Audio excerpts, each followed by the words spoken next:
Hi and welcome to MJT's Wycombe Wanderers Plus. Here we go again. Yes, it's Nottingham Forest, I believe, on Saturday. I'm sure that's right. They're coming so quick, aren't they? Nottingham Forest, well, they're 13 points above us. They beat Coventry 2-1 on Tuesday. The funny thing was, I think they only actually had one shot on target, so I'm taking it that the other one was an own goal. They've picked up a couple of people in the winter window. They've picked up Glenn Murray, who came in on as a substitute in their last game on Tuesday, and the other guy is James Garner. They've picked up from Manchester United.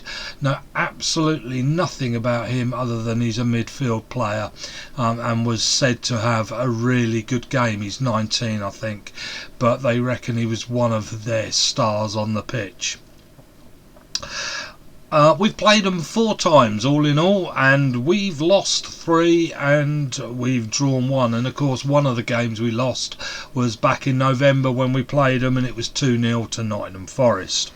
The rest of the games were in the League Cup, I believe. The player to watch out for, I think it was a guy called Joe Lolly. He wears the number 23 shirt. He's a winger, I think, and doesn't score many, but seems to create an awful lot of goals, and he is the player that's worth any money for them. What do Wycombe do this week? Let me get a bit more comfortable. Thank you. Comfortable. I wasn't comfortable on Tuesday.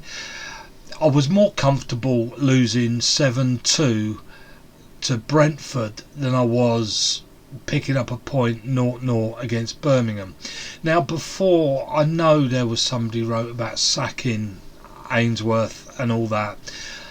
To give him his fair dues, his priority was obviously stop the balls going in the net. We've let an awful lot of balls go into our net, and the way he looked at it, I'm sure, was let's put a stop to that, and he did. Birmingham did not score a goal, and so he probably looked at it that he achieved one of his aims. At the other end, of course, I mean, we just stopped anything from happening, and that is exactly what happened. They weren't going to score, and nor were we. What do? Well, Allsop, wasn't he outstanding again? Outstanding. He's gonna get player of the season, surely. Grimmer, yeah, shocking. Grimmer, shocking. Well, we don't have a choice. The only other choice is McCarthy. Somebody suggested that. I would be nervous about that, but hey, what we got to lose? Not a lot. Let's give it a go. McCarthy is pretty good at running up and down there. He could make a good excuse to Grim and say, hey, you've played every game, take a rest. And we'll see what happens about whether you play any more for the rest of the season. But obviously you wouldn't put the second bit in. Knight, yeah, he looked a little bit, but then if you've got Grimmer playing like that next to you, hardly surprising he was a bit bothered as well on the pitch.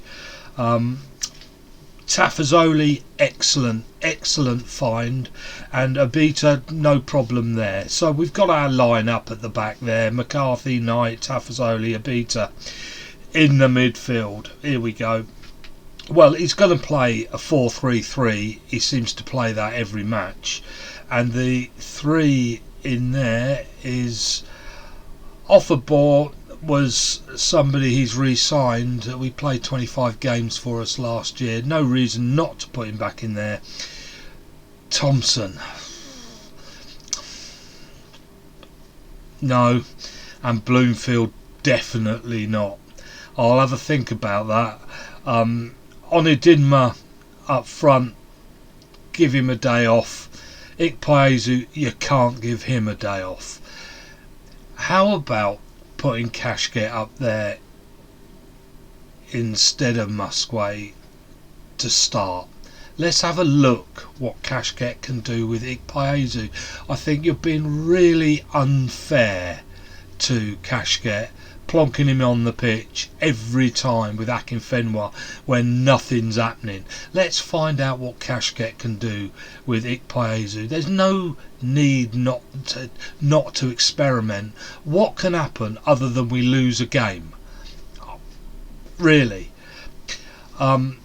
Now I'm going to press stop here, and I didn't really think about this, who to put in instead of. Well, actually, I don't need to do that. McCleary is an obvious, isn't it? And Horgan, if he's fit. Well, there's your midfield. Offerbar, McCleary, and Horgan. And instead of Fred, well, you've got a few choices to put in there, but maybe play him again. He hasn't been that bad. He wasn't brilliant on Tuesday night, but hey, none of the forwards had anything, did they? So that'd be an interesting lineup down there, because Obita doesn't have the running up and down the side there. So stick Fred in front of him, and so let's see what that does. Whether he won't play that, of course, I don't think he'd take the risk. But I'd rather watch us lose 7-2 and the game to be exciting and to see Wycombe fight to score than watch a 0-0 boring match. Football is supposed to be entertainment. That was not entertaining on Tuesday.